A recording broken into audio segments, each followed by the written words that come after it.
Iyad, unataka nini? Iyad, unataka nini? Ni muda mrefu sana. Samir,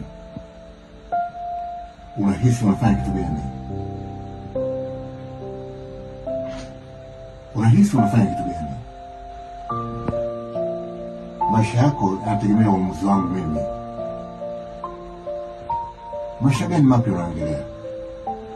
Baadaye inabidi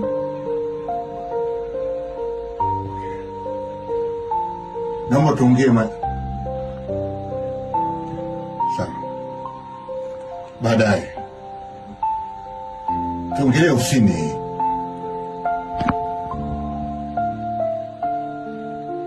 Tutaongelea ofisini.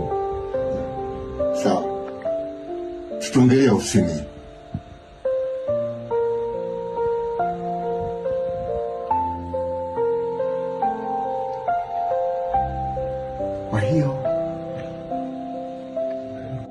Kwa hiyo ni muda gani hiyo, ni mada gani hiyo muhimu? Okay, ni mada gani hiyo muhimu uliokuwa unataka kujadiliana na mimi? Yanayopita si ndio ile, tuganga ijayo.